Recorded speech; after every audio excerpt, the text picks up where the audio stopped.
My name's Monica, and I don't remember a time when my parents weren't fighting. Their screaming matches are some of my earliest memories, filling our house with tension so thick you could cut it with a knife. I was just a kid, but even then, I knew something was seriously wrong. I was 4 when everything came to a head. Mom and Dad's arguments had gotten worse, if that was even possible. One night, I woke up to the sound of shattering glass and my mom yelling, "That's it, Mark, I've had enough." The next morning, Dad was gone. Just like that, my family was torn in two. It didn't take long for Dad to move on.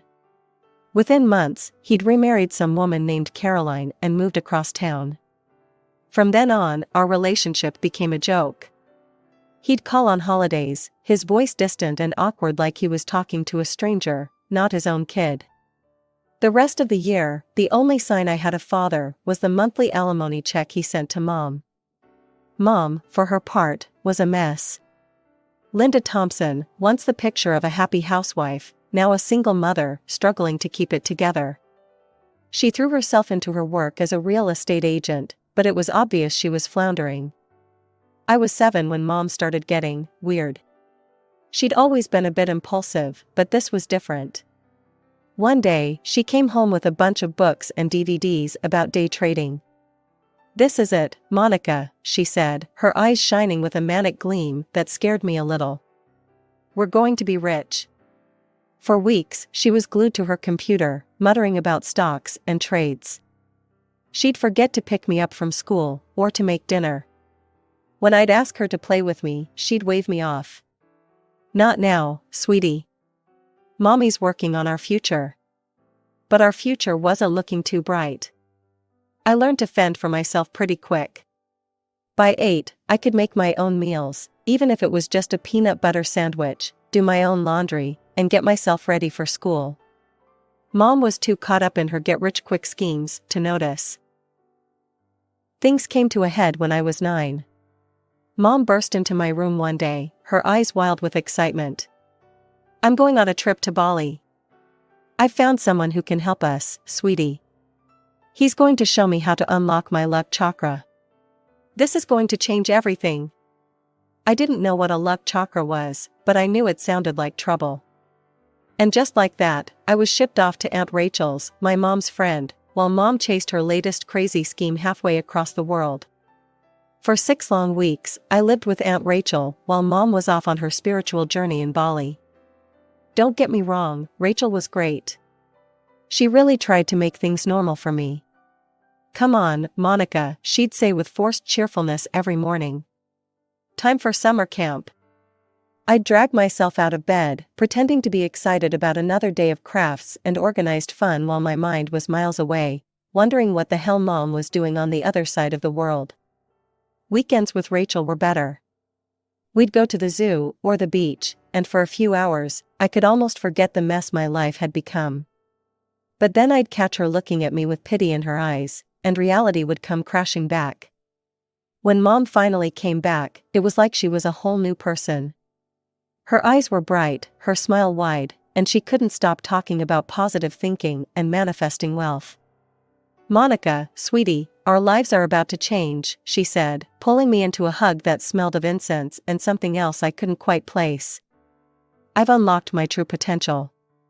You'll see." It started small. A lottery ticket here, a scratch card there. Mom would come home giddy with excitement over a $20 win, treating me to pizza and new clothes like we were millionaires. "See, Monica? The universe is rewarding us," she'd say, waving the ticket in the air like it was made of gold. I should have known it was too good to be true. Soon, the small bets weren't enough. That's when the casino trip started. The first time she went, she came home at dawn, reeking of cigarettes and cheap perfume, but grinning from ear to ear. "I won $500, she exclaimed, throwing a wad of cash on the kitchen table. "This is just the beginning, honey. Soon, we'll be living in a mansion." I forced a smile, but my stomach was in knots. Something told me this wasn't going to end well. As the weeks went by, Mom's trips to the casino became more frequent. Sometimes she'd win, coming home in a whirlwind of manic energy, talking a mile a minute about her system and how she'd cracked the code.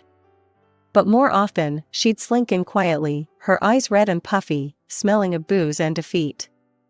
The good days were getting rarer, and the bad days, well, they were getting a lot worse. One weekend, Mom disappeared for 2 whole days. She left me with a stack of frozen dinners and a stern warning. "Remember, Monica, this is our little secret," she said, her eyes hard. "If anyone asks, I'm not feeling well and I'm resting in my room. Got it?" When she finally came home Sunday night, she looked like hell. Her clothes were rumpled, her hair a mess, and she couldn't even look me in the eye. "Mommy just had a bit of bad luck. But don't worry, it'll turn around soon. I can feel it." But it didn't turn around. The trips got longer, the losses bigger. I started dreading the sound of her key in the lock in the early hours of the morning. A quiet entry meant a good night at the tables. A slam meant losses, and those were happening more and more often. Grandma Elizabeth was like a breath of fresh air in the suffocating mess my life had become. She lived in the next state over, but she made a point of visiting every few months. Those visits became my lifeline, a glimpse of normalcy in the chaos. But they were also incredibly stressful. The minute we got word that Grandma was coming, Mom would go into full-on panic mode. "Monica," she'd yell, already pulling out cleaning supplies. "We need to get this place in shape. Your grandmother can't see it like this." And so began the frenzied cleaning sprees. We'd spend days scrubbing, dusting, and hiding evidence of Mom's hobby. Dirty dishes that had been piling up for weeks suddenly vanished. The overflowing ashtrays were emptied, and the lingering smell of stale smoke was masked with air freshener. But the worst part wasn't the cleaning, but the lying. "Now remember," Mom would coach me, her eyes hard and serious, "everything's great. I'm doing well at work, and we're very happy. Got it?" When Grandma Elizabeth would finally arrive, I'd plaster on a fake smile and pretend everything was just peachy. But inside, I was screaming. I wanted so badly to tell her the truth, to beg her to take me away from all this. But I couldn't. I couldn't betray Mom like that. Grandma Elizabeth didn't know that the money she kept sending us, money meant for my care and education, was going straight into the casinos. Mom would cash the checks and be out the door before the ink was dry, chasing that elusive big win that would solve all our problems. As I got older, it became harder to ignore the reality of our situation. There were days when the fridge stood empty, and I'd have to ration my school lunches to make them last through dinner. On my 12th birthday, Grandma Elizabeth made a gesture that would change everything. She came to visit, bringing with her a shiny new smartphone, the kind all the cool kids at school had. "Happy birthday, sweetheart," she said, handing me the gift-wrapped box. "Linda, I've got something for you too. I've opened a college fund for Monica. It's in your name since she's still a minor, but it's for her future. Just promise me you'll use it wisely." Mom nodded, tears in her eyes. "I swear, Elizabeth. I'll never touch that money for anything else. Monica's future means everything to me." As I hugged my grandmother goodbye later that day, I felt a glimmer of hope. Maybe this was the turning point. Maybe now, with my future secure, Mom would finally get the help she needed. At first everything was fine. Mom started going to Gamblers Anonymous meetings, picked up some real estate clients again. I threw myself into my studies, daring to dream about college and a future free from the chaos of the past few years. But like all the times before, Mom's resolve didn't last. Within months, she was back to her old habits. The excuses started small. "I'm just too tired for the meeting tonight, honey. I'll go next week." But next week never came.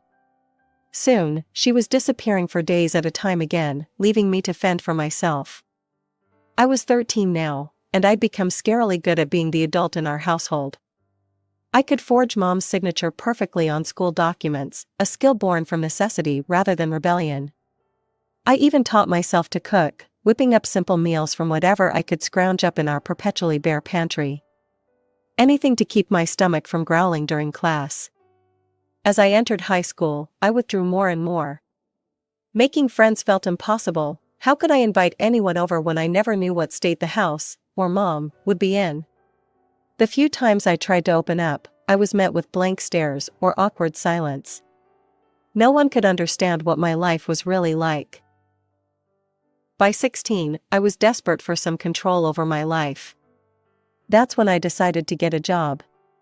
The local coffee shop was hiring, and to my surprise, the manager hired me on the spot. That coffee shop became my sanctuary. For a few hours each day, I could pretend to be normal. Just another teen working her first job, not the daughter of a gambling addict, barely keeping her head above water. And the money, well, it wasn't much, but it was mine. But reality has a way of shattering even the most carefully constructed illusions. One night, after a late shift at the coffee shop, I came home to find the front door unlocked. Alarm bells went off in my head immediately. Mom might be irresponsible, but she always locked the door. The house was a disaster. Clothes strewn everywhere, dishes piled in the sink, and a smell I couldn't quite place hanging in the air. Then I heard it, muffled sobs coming from the living room. I found Mom sprawled on the floor, an empty wine bottle clutched to her chest like a lifeline. She was on the phone, her words slurred and barely coherent. "I've lost everything," she was saying, her voice breaking. "Just one more chance. I know I can turn it around with one big win." My blood ran cold. I knew, with a certainty that made me sick to my stomach, what she was talking about. I waited until Mom passed out, snoring on the living room floor, before I made my move. With shaking hands, I opened her laptop. It took me a few tries to find the right banking app and guess the password. But when I did, the truth hit me like a punch to the gut. The account was empty. Completely drained. Years of saving, Grandma's generous gift, my entire future, gone. I stormed into the living room where Mom was still passed out. I shook her awake, my hands trembling with rage. "Mom, wake up. We need to talk about the money." She blinked at me, confusion and pain etched across her face. "What? Monica, what are you talking about?" "The college fund, Mom. The one Grandma set up for me. The one you swore you'd never touch. It's gone." For a moment, she just stared at me. Then she tried to deny it, her voice weak and unconvincing. No, you must be mistaken. I would never." But as I laid out the evidence, the empty account, the late-night phone call I'd overheard, her denials crumbled. In their place came the accusations. "You ungrateful brat," she screamed, her face contorted with rage and shame. "After everything I've done for you, this is how you repay me? Snooping through my private information?" It was like a dam had burst. Years of resentment, fear, and disappointment came pouring out of both of us. We screamed and cried, hurling bitter words at each other like weapons. And then it happened. In a moment of blind fury, Mom's hand lashed out, catching me across the face. The force of the blow knocked me back, and I felt a sharp sting where her ring had cut my cheek. I raised a hand to my throbbing cheek, feeling the warm trickle of blood. Without a word, I turned and fled to my room, locking the door behind me. I slid down to the floor, my back against the door, and finally let the tears come. That night, I made a decision. I couldn't stay here anymore. I packed a backpack with some clothes and the little money I'd saved from my coffee shop job. As the first light of dawn crept through my window, I slipped out of the house without a backwards glance. When I showed up on Dad's doorstep, his reaction was lukewarm at best. He invited me in awkwardly, shooting apologetic glances at Caroline, his wife, who didn't even try to hide her annoyance at my presence. I poured out the whole story: Mom's gambling, the empty college fund, the fight. I watched Dad's face change from shock to anger and finally to a resigned weariness that made my heart sink. I spent that night in their guest room, feeling like an intruder in what should have been my second home. As I lay there, staring at the unfamiliar ceiling, I realized I'd been foolish to hope for rescue.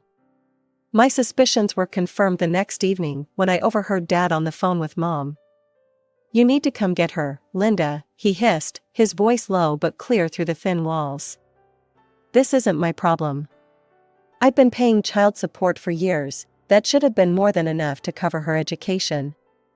I crept back to the guest room, my heart heavy with the final death of a hope I hadn't even realized I'd been clinging to. As I sat on the edge of the bed, I knew one thing for certain: I couldn't stay here. The next morning, I sat on the bus, my backpack clutched to my chest, watching the miles tick by. I was headed to Grandma Elizabeth's house in the next state over. It was a long shot, but it was the only shot I had left.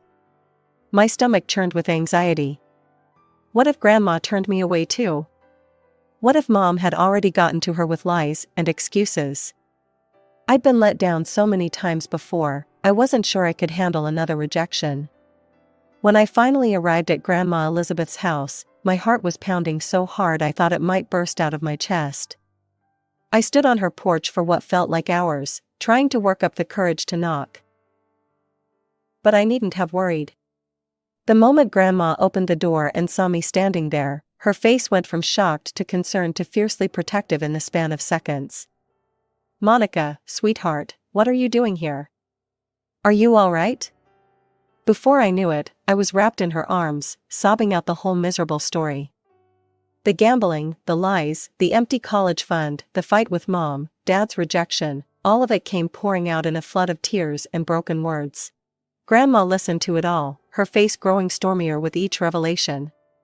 When I finally finished, she cupped my face in her hands, her eyes blazing with determination. "You're safe now, honey," she said, her voice firm and reassuring. "We're going to fix this. Together." Grandma Elizabeth wasted no time. She called her friend who was a lawyer, discussing terms like paternal rights and gambling that made my head spin.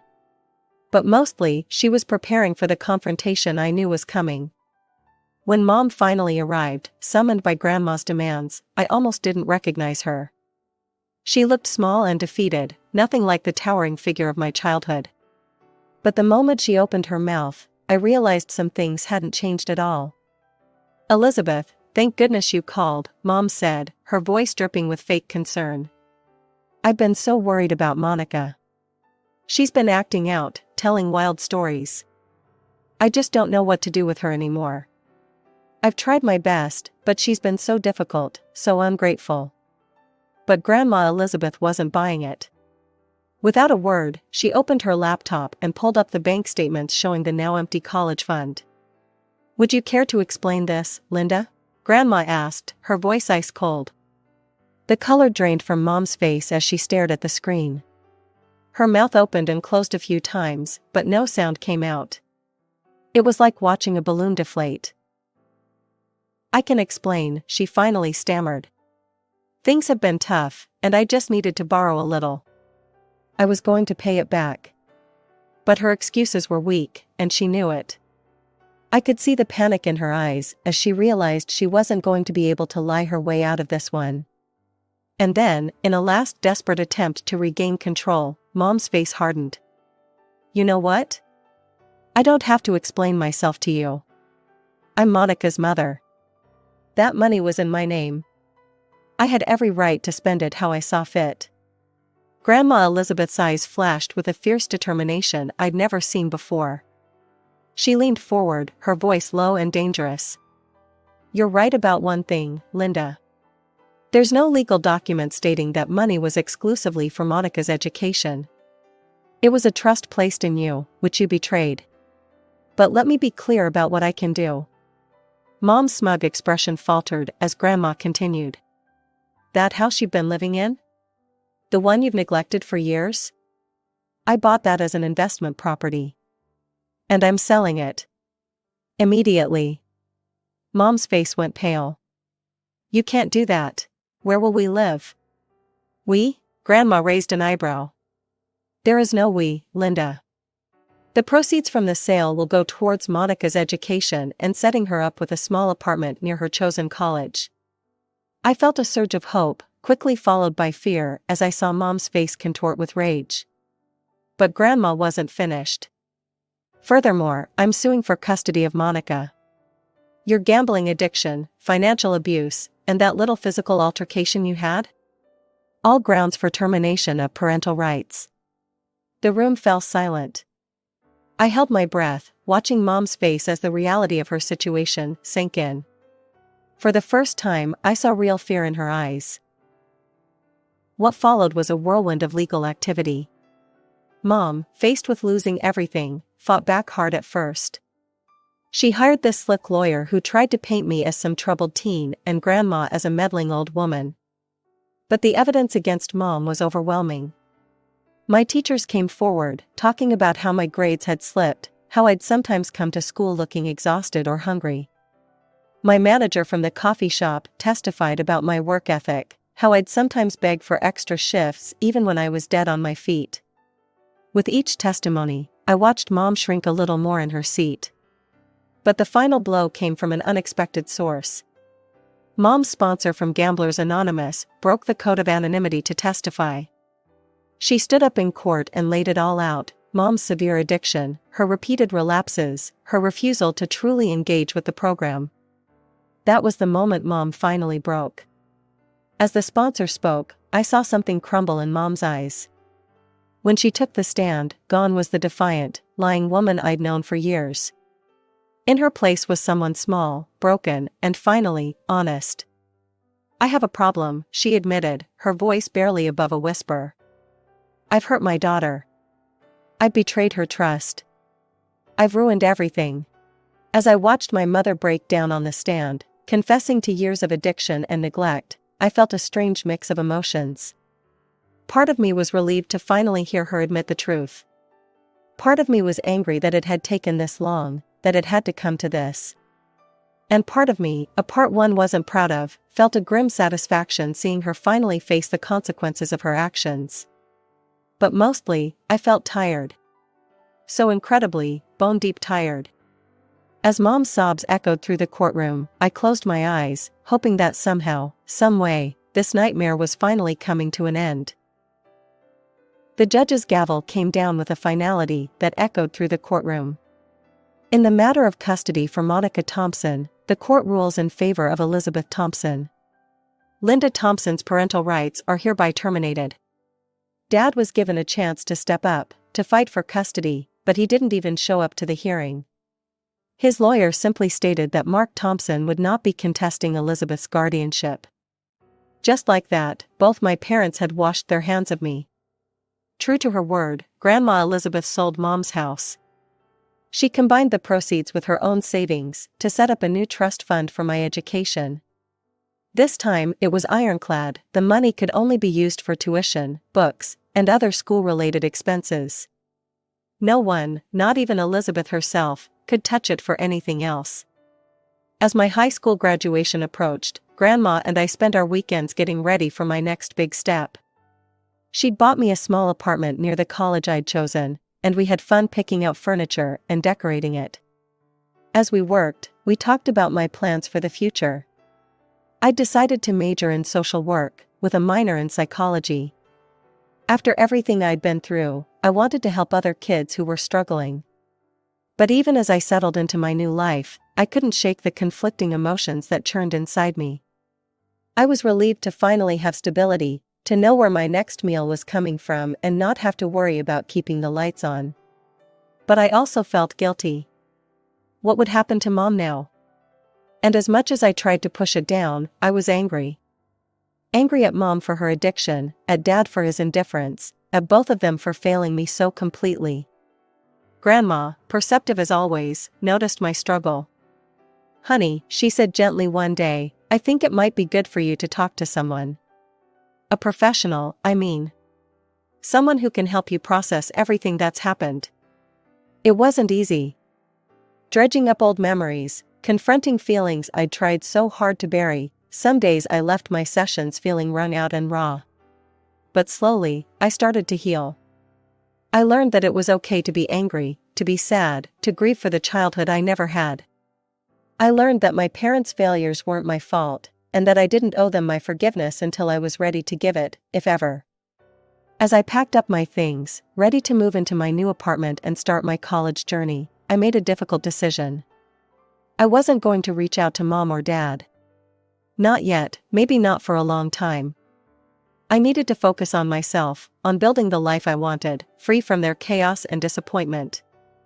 As we drove towards my new apartment, towards my new life, I felt a weight lift off my shoulders. The road ahead wouldn't be easy, I knew that. There would be tough days, days when the old pain and anger would resurface. But for the first time in as long as I could remember, I felt hope. Real, genuine hope for my future. I was Monica Thompson. I was a survivor. And now, finally, I had the chance to become so much more.